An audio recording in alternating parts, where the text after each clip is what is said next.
Hey, how's everybody doing? Welcome back here to Ask That Podcast on YouTube. And I thought I'd done this a long time ago because this is the second release of this iPhone. I heard this one look better than the one I had. What I'm talking about here is oh shit, was it SF Browning? I think's the dude's name.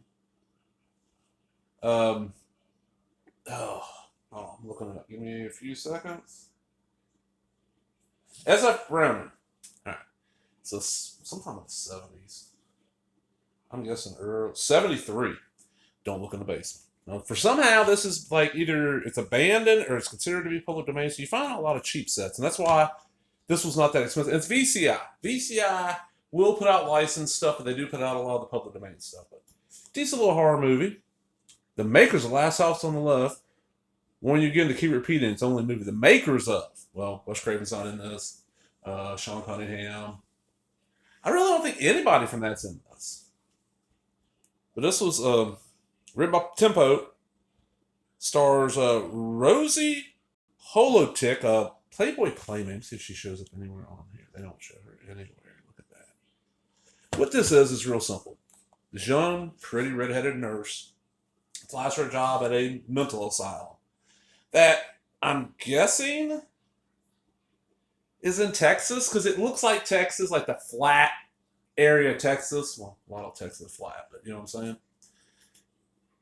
And before she shows up, the guy that's running is like working one of the patients there having like chopped wood with an axe, and the patient gets mad and like kills him with the axe. Kind of like the beginning of Friday 13 Part 5. I wonder if maybe is it Danny Steinman? I think it's Danny Steinman. Whoever did Friday 13 Part 5 had seen this beginning. Well, that happens, so the head nurse takes over. This new young nurse moves, and the thing is, you live at the asylum. And there's no locks on the doors, so patients wandering out of rooms. And most of them are halfway. You got like, this guy that still thinks he's in the ward. They call him the general, if I remember right. You have this crazy nymphomaniac chick that tries to fuck everything. You got this old woman that can barely talk and ends up getting her tongue cut out. And they go, oh, she did it herself. Yeah, okay. You got this big, tall, black dude that has the mind of like a really, really young child. I remember his name's Sam. They call him like Big Sam. And it's just weird and more weird shit happens. And then you get to the end and you find out and you're like, what the fuck? There is a sequel. SF Browning's son made a sequel a few years ago. I've not watched it yet, but looking around, it's on YouTube as of recording, but like Tubi and stuff like that, you know, the Pluto TV, all your free streaming services that come with ads. It's usually on those. So it's like, you can give it a watch. I'm gonna end up giving it a watch. But this here, this is one of those, like, I knew the title. I remember hearing it mentioned, like, horror books, horror mags, back when I was a kid. The '73, I wasn't around when this came out. I was not bored yet. I'm old, but I'm not that old yet. So, like, heard the title. Never saw this for rent in any video store near me that I remember. But eventually, early 2000s, I don't remember. I want to say it was, like, 2002, maybe 2003. Brentwood put out these box sets. It was like 10 horror films, one on each side of the disc, 5 flipper discs. For, I want to say they were about $20 a pop when they first came out. If you caught them on sale, you can get them for about 10. I got a pile of those. I've done videos on some of those. And Don't Look in the Basement was on there. Oh, I've heard about that. There was a couple of films on there I heard about for years, like House on the Edge of the Park, Devil's Nightmare, Don't Look in the Basement. Satan's School for Girls, Sisters of Death. I'm trying to think, there's a few others on there that were like this. So I'll watch it. I sat down one night, and this is back when, we had one DVD player, okay? And it's just like, okay, if I want to watch shit in the room, I just move to the bedroom. Want to watch shit in the living room, I just move to the living room. Okay, DVD player, I mean, it was a big one back in the day. I think it was fairly big. You know, I bought this thing and want to say it was like January, February '98. Might have been March. Might have been when I got my income tax in because it wasn't cheap. But I moved in the living room. I hook up, turn all the lights off. It's late at night. I shut all the curtains. Like, this is gonna be creepy.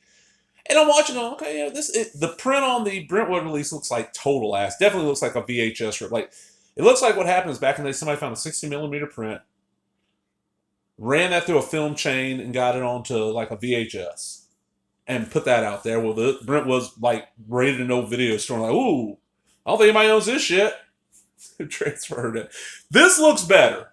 This was like, it's like went straight from like a film print to a DVD.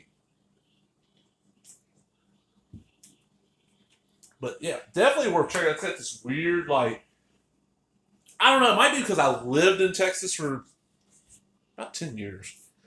It has this just hot, icky, dreadful, you don't even want to go outside. You don't want to move as soon as you do, you start sweating and your underwear starts sticking to your legs. It's just hot and nasty. This whole movie has that feel. They packaged it pretty good. I don't know if that's the original poster or not. It looks like it could be. Stuff on the back.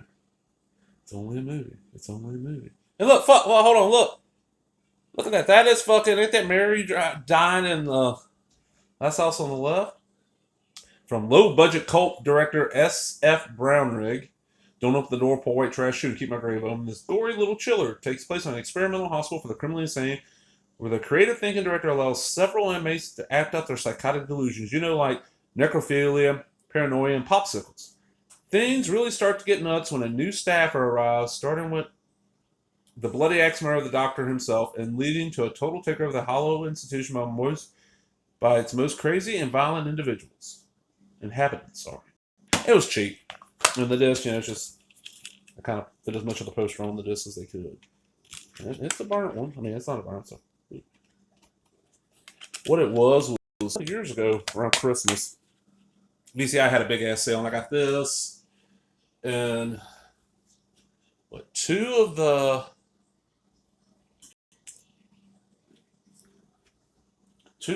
Sunny Cheaper Street Fighter films, the first two. And then on Blu-ray, it was on sale. I got Gorgo for a buddy of mine.